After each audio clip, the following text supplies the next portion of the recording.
The Lord be with you. And with your spirit. A proclamation from the Holy Gospel according to Matthew. Glory to you, O Lord. Jesus told his disciples this parable. The kingdom of heaven is like a landowner who went out at dawn to hire laborers for his vineyard. After agreeing with them for the usual daily wage, he sent them out into his vineyard. Going out about 9 o'clock, the landowners saw others standing idle in the marketplace, and he said to them, "You too, go into my vineyard, and I will give you what is just." So they went off. And he went out again around noon and around 3 o'clock, and did likewise. Going out about 5 o'clock, the landowner found others standing around and said to them, "Why do you stand here idle all day?" They answered, "Because no one has hired us." He said to them, "You too, go into my vineyard." When it was evening, the owner of the vineyard said to his foreman, "Summon the laborers and give them their pay, beginning with the last and ending with the first." When those who had started about 5 o'clock came, each received the usual daily wage. So when the first came, they thought that they would receive more. But each of them also got the usual wage. And on receiving it, they grumbled against the landowner, saying, "These last ones worked only 1 hour, and you have made them equal to us, who bore the day's burden and the heat." He said to one of them in reply, "My friend, I am not cheating you. Did you not agree with me for the usual daily wage? Take what is yours and go. What if I wish to give this last one the same as you? Or am I not free to do as I wish with my own money? Are you envious because I am generous? Thus, the last will be first, and the first will be last." My beloved sisters and brothers, the Gospel of the Lord. Praise to you, Lord Jesus Christ. Naway sumainyo ang kapayapaan at lubos na kabutihan ng ating mabuti at mapagpalang Panginoon, mga minamahal na kapatid. Thank you for wishing me back the same. Nung ako'y naghahanda para sa misang ito at nakita ko ito ang ebanghelyo, namroblema agad ako. Naku, paano kaya ito iuugnay dun sa nag-iisang tema sa buong nobinaryo at ng kapistahan? Santa Teresita del Niño Jesus, modelo ng kabataang Kristiyano para sa misyon ng sinodal na simbahan. So, dasal-dasal ng konti, pero nakita ako ng koneksyon. Dito sa atin, marahil, hindi marahil, sigurado ako, kasi nung nakaraang mga linggo lang, two Sundays ago, yung isang grupo ng simbahan, imagine nagdiriwang sila ng 40 taon ng kanilang paglilingkod bilang lectors and commentators. Ang parokya is 46 years old na. So, now you realize how long they have been serving the church. Okay? Meron namang mga bagong usbong lang na samahan dito sa STP. Halimbawa, dati nung bata-bata pa ako, makapal pa buhok ko, hindi ko nakikita yung Society of the Little Way, Wala pa yung Divine Mercy Philippines STP chapter. O ngayon may bago. Yan. Tapos, sa ating mga samahan din, di ba? Yung iba, matatanda na yung mga miyembro. Yung iba, mga bago pa lang. At dahil dyan sa katotohanan yan, minsan sa ating pagiging tao, nandiyan dyan yung, oy, mas nauna ako sa iyo, ha? Bago ka pa lang. No? Mga ganyan, di ba? Dahil sa ating makataong kalikasan. No? Ang ebanghelyong ito ay nagpapaalala sa atin na tayong lahat dapat maging generous sa isa't isa. Walang inggitan, walang lamangan, walang seniority or superiority, walang domination, sapagkat tayong lahat ay mga lingkod na tinawag ng Diyos. Lahat tayo ay pare-parehong naglilingkod sa ubasan ng Panginoon. At higit sa lahat tayo ay mga magkakapatid at mga anak ng Diyos. Amen? Kanina, bago mag-Angelus, few moments, itong apat na magigiting na kalalakihang ito, ay yung iba puti na, o namumuti na yung buhok, yung isa na ubusan na ng buhok, katulad ko. No? So, siguro nakita nila na, bihira si Father magsuot ng magarang vestment, no? Sinusuot ko po ito during special occasions lang. Siguro natawag ang kanilang pansin kasi unusual, si Father mukhang pogi yata ngayon. Nag-selfie kami, no? At sinabi ko, hoy, nagpa-picture ang mga young ones. Yan. Tapos, meron 3 bata doon na nakikita siguro sa amin, natawag ang kanilang pansin. Yung isa, si Jairus, lumapit sa akin. At nung tinanong ko siya, anong pangalan mo? Anong gusto mo maging paglaki? Ako'y natuwa. Kaya ako ganado mag-homily ngayon kasi kay Jairus, no? Palakpakan natin si Jairus, yung isang bata dyan. Alam nyo, nagtaas ng kamay, nung tinanong ko siya, anong gusto mo maging paglaki? Ang sagot niya sa akin, at ako'y natuwa, magpapari daw siya. Bumalik siya sa upuan. Okay? Maya-maya, bumalik ulit sa akin, kasama niya yung, hindi ko alam kung pinsan niya, si Jaiden ba yun, no? Yan. At pinicturan, nagpa-picture kasama ako. Tago mo yung picture na yan. Okay. Nung tinanong ko yung nagpicture, ikaw, paglaki mo, gusto mo rin bang magpare? Ang sagot sa akin ng bata, oo. Wow, So tatandaan niyo, sino po yung magulang niyan, Iingatan niyo ang holy desires ng batang yan.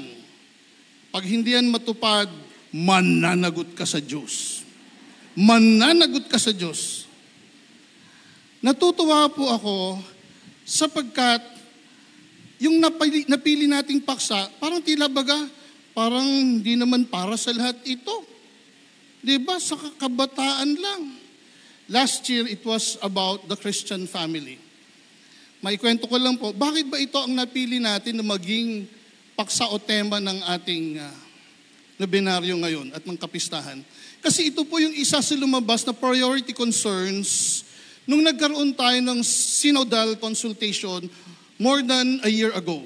Na isa sa aktual na pangangailangan ng komunidad ng pananampalataya ng Santa Teresita ay magkaroon ng pagpapanibago at active participation ang mga kabataan sa STP.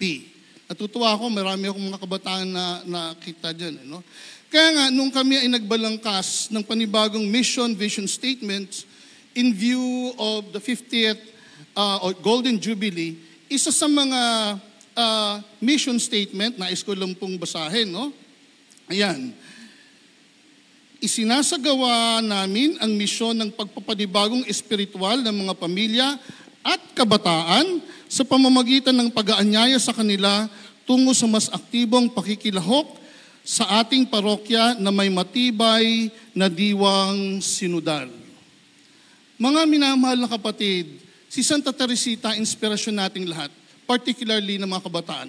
Unang-una, our patroness is the saint that will always teach us and remind us of the perpetual youthfulness of the church.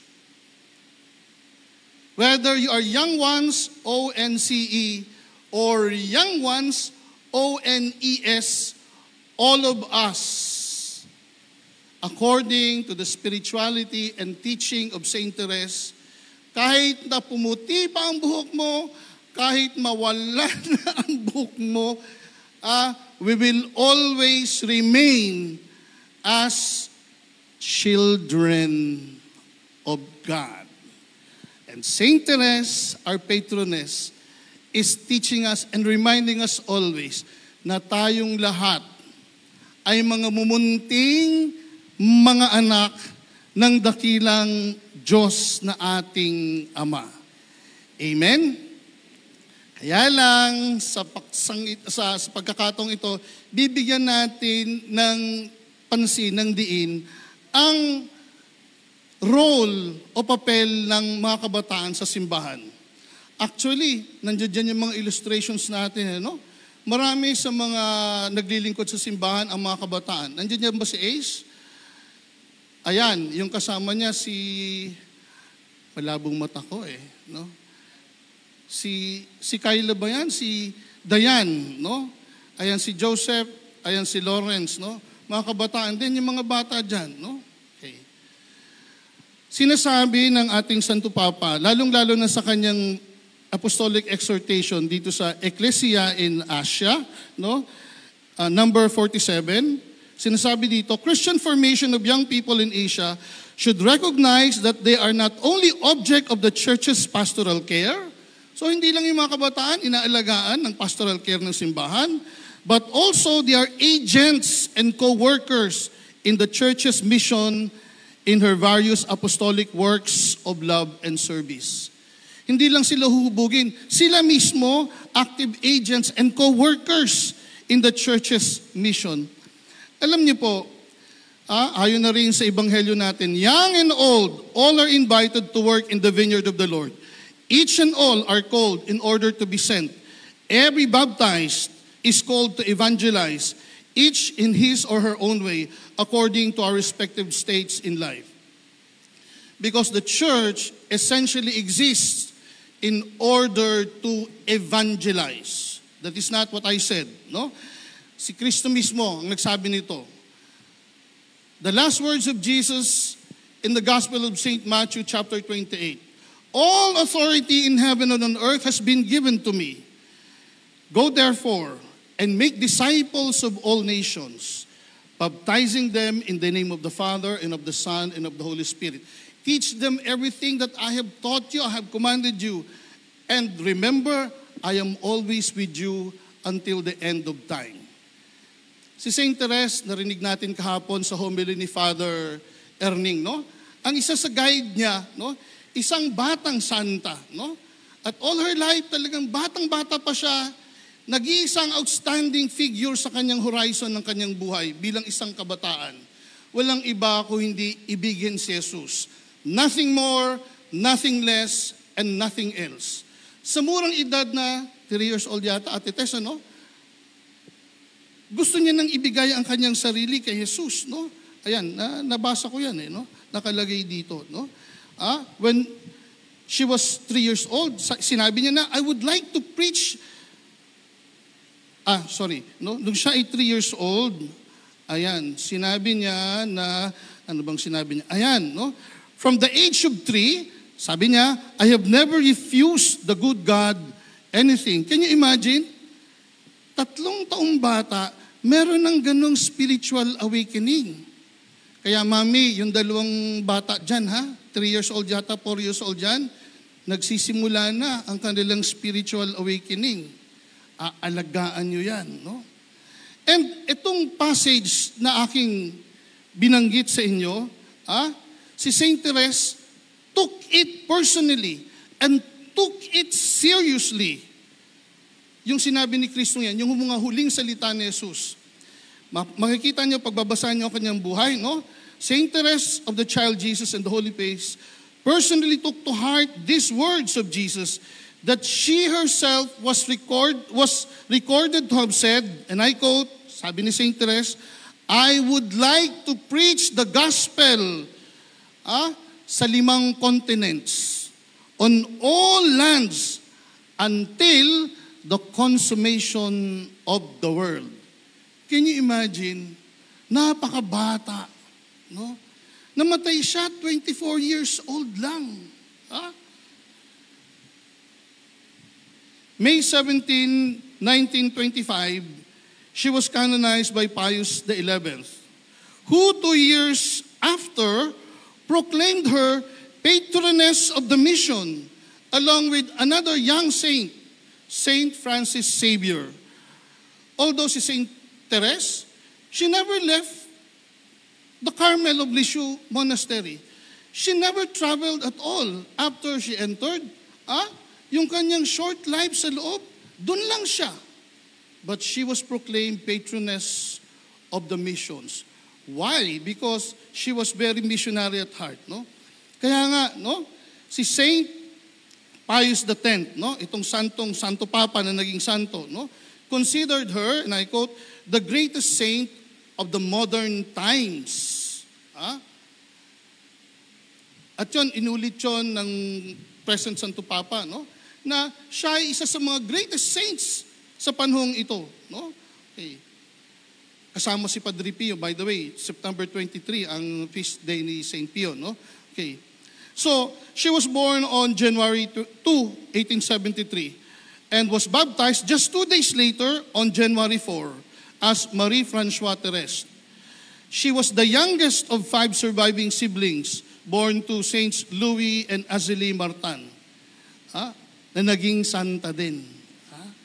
So, she grew up surrounded by the love of her parents and her 4 older sisters who taught her very early to love God. So, balik tayo sa tema. Ito bang temang ito para sa mga bata lang? Hindi po. Kasi ito ay para sa grown-ups din. Kung ang mga magulang ni Saint Therese ay hindi God-centered, kung wala sa kanilang horizon ang Panginoon at iba ang mga pagpapahalaga, values ang kanilang ipinahayag, wala tayong santa. Mga pamilya dito sa STP, ilan sa inyo ang mga may anak na teenagers? Mga nag-aaral sa college? Marami, no? Okay. Ilan sa inyo ang nag-i-encourage sa inyong mga anak? Anak, ang ganda-ganda mo naman. Mag-FMIJ ka na lang. Anak, hindi ka naman kagwapuhan. Magkaputsino ka na lang. Excuse me. Hindi lahat ng gwapo nagiging modelo o nagiging artista, nagso-showbiz. Ang iba sa kanila ay nagiging cappuccino. Ang iba sa kanila ay nagiging pare. Walang bumili. Ang iba sa kanila, no? Hindi ko namang sinabing ako yun. Ilan sa mga magulang nag-i-encourage? Gusto kong konsensyahin ng mga magulang. Ang ibang mga magulang kasi, gusto nila yung kanilang agenda, plano at ambisyon matupad sa kanilang anak. Merong iba na kabataan, gustong magpare, pero sasabihin ng magulang, wag anak. Sayang. Sayang ka. Sayang ang gandang lalaki mo. Sayang ang tinapos mo. Sayang ba? Bakit? Ang iba sa mga magulang, they want their children to fulfill their own frustrations at gagamitan ng anak para sila ay yumaman. So anong values ang ipinapakita natin? Nakakalungkot pong sabihin ngayon sa mga kaputsino, meron kaming nobisyado sa Pilipinas. Ang mga novices, ni isang Pilipino, wala. ang mga novices na inaalagaan ng mga Pilipinong Kapuchino ay mga tiga Papua New Guinea. Kakalungkot. Pag magtatanong ako sa Mawas, ilan sa inyo gusto magpare?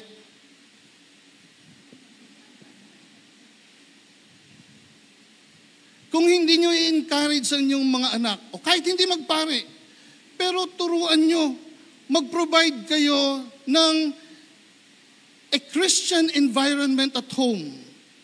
At meron, kahit hindi nyo itutulak, meron magkakaroon ng desire na magpare o mag-alay ng sarili para sa Diyos sa simbahan at sa kanyang bayan.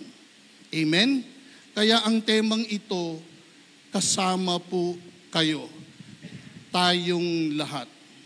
We have to reawaken the youth of our parish.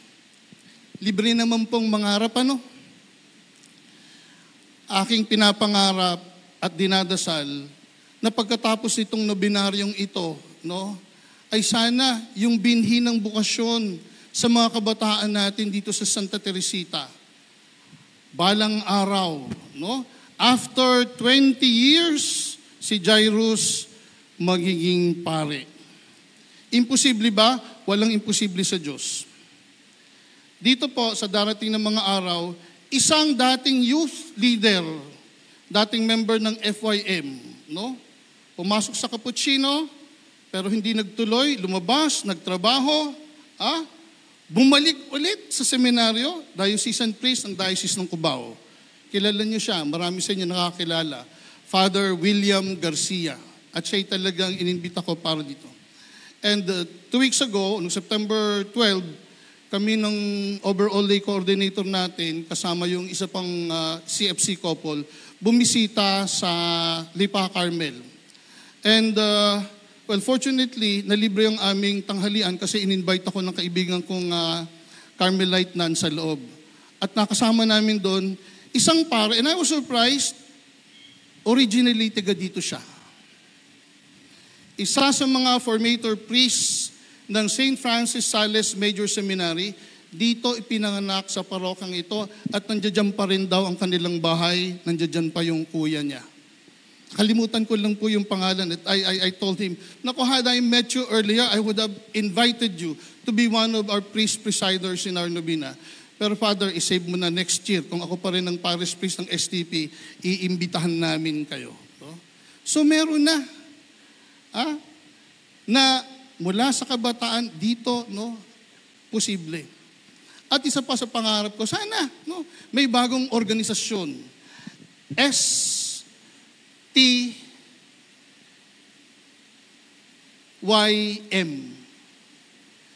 Santa Teresita Youth Movement. Or KKMB. Kilusan ng kabataan ng Munting Bulaklak. Libre naman mangarap. Bakit ko nasabi yan? Yung mga members ng SLW, yung isa, kaka-bypass operation lang. No? Pagdaan ng mga panahon, sino ang hahalili sa inyo?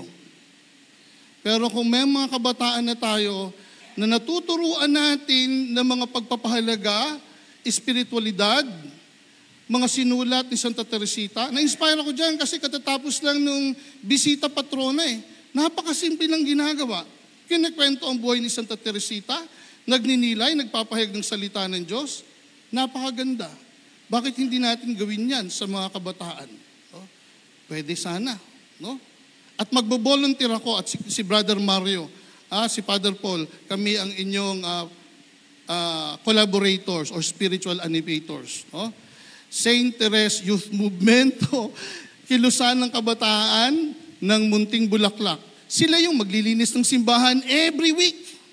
Sila yung kasama na magbibigay ng mga pagkain ng hapag ni Santa Teresita. Kasi kami nila, Brother Mario, tumatanda kami. No? In 10, 20 years, wala na ako. Dadalawin nyo na lang ako sa sementeryo sa Lipa. Kung maalala nyo ako. No? Pero sino dapat yung mga gagawa niyan, yung mga kabataan natin? Remember, gusto kong ulitin yung sinabi ni Pope St. John Paul II. You are not only objects of pastoral care of the church. You are agents and co-workers in the mission of the church. Because young people of today in the church, you are not just the future of the church, you are the church even now. And together with us, no? Young ones with our perpetual youthfulness, no? Ayan. Si Santa Teresita, no? Nag-alay ng kanyang sarili. She begins to live her life, her Christian faith intensely at a very age. At 14, gusto niya na sanang pumasok sa monasteryo, pero napakabata pa. So nag-antay pa siya ng 1 taon. Actually, nung nagpunta siya sa Santo Papa, no, nag-ayos siya ng sarili so that she would appear like a little more mature. No? Tama ba, Ate Tess? No? Okay. At sabi ng Santo Papa sa kanya, if it is the will of God, magkakasaktuparan yan. No? And indeed, no, at the age of 15, siya ay nakapasok sa Carmel of Lisieux on April 9, 1888. With a clear ambition, klarong-klaro ang kanyang pangarap. I come to save souls and especially to pray for the priests. What does Carmel mean to her? As a child, she wanted to live in solitude, far away in the desert. When she learns later about the vocation of a Carmelite, she feels that Carmel is the desert where the Lord wants to hide her. No? Saint Teresa at a tender age had a great desire for sanctity. She admired the saints, particularly Saint Joan of Arc. Yet she knew that her own path to holiness was to be that of embracing her own littleness and making continual efforts to love God in everything she did, even in very little matters. She would place her childlike confidence in God, trusting Him to give the victory she was unable to achieve by herself. Therese summed up this way of holiness as her little way of spiritual childhood. For Saint Therese, from the beginning of the spiritual life, one has only to surrender oneself as a little child before God. And I would like to quote from the Story of a Soul. Ito yung sentro ng kanyang bukasyon. I understood that love comprised all vocations, that love was everything, that it embraced all times, and that it was eternal. Then, in the excess of my delirious joy, I cried out, "Oh Jesus, my love," she said, "my vocation at last, I have found it. My vocation is love. Yes, I have found my place in the church, and it is you, oh my God, who have given me this place. In the heart of the church, my mother, I shall be loved." Imagine, she entered at the age of 15. At the age of 20, 5 years lang she was already made by her superiors. She was placed in charge of the novices. Because they recognized in her, sa kabila ng kanyang kabataan, they recognized in her spiritual wisdom.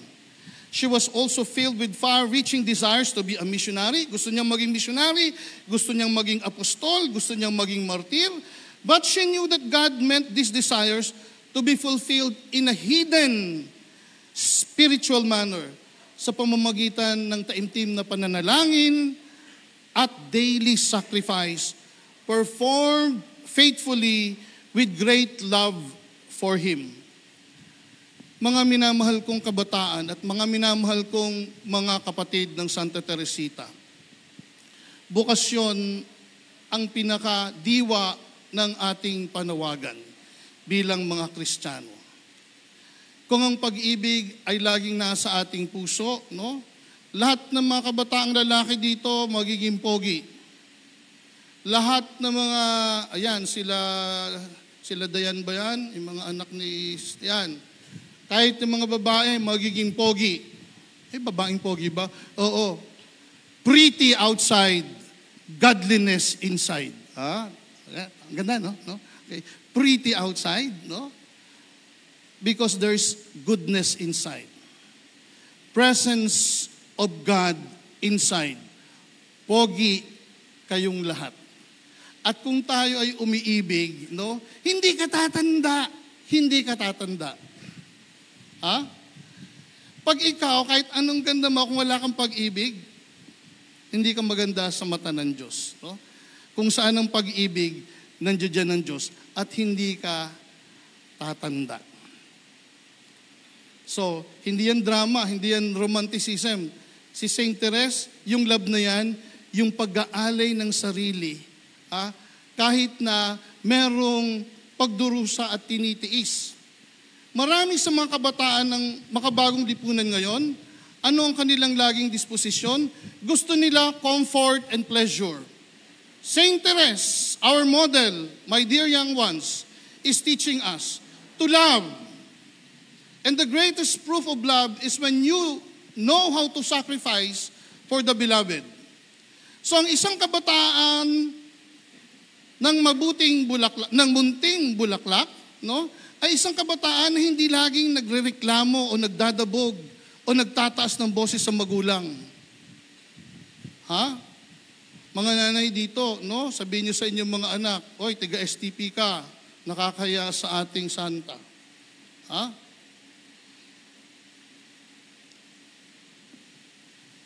Darating ng eleksyon. Ang isang tunay na namimintuho kay Santa Teresita, hindi maninira ng kanyang kapwa, anuman ang partido o kulay na kinabibilangan. Okay? Hindi yan ang tinuturo ni Santa Teresita. Okay? Ang tinuturo ni Santa Teresita, kababaang loob, pag-ibig sa Diyos. At ito pa, ano ba yung isang malapit na po, tatapusin ko na, no? Para kay Santa Teresita, to love God is to be loved. Can we say that together? To love God is to be loved. And I believe this is at the heart of the little way. To love God is to be loved. Yung grammatical passive, to be loved.